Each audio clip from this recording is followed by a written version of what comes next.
അങ്ങനെ മറ്റേ നിങ്ങളെ പാർട്ടിയുടെ സ്ഥാനാർത്ഥി ഏത് ചിഹ്നത്തിലാണ് സഹോദര മത്സരിച്ച്?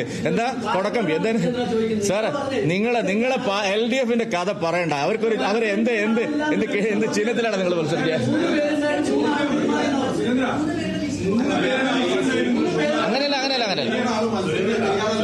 അങ്ങനെയല്ല പറയട്ടെ. അങ്ങനെയല്ല അതിൽ 2 പേര് തയ്യാറില്ലാതെ പറഞ്ഞു. 3ാമത് ആളെ മത്സരിച്ചു.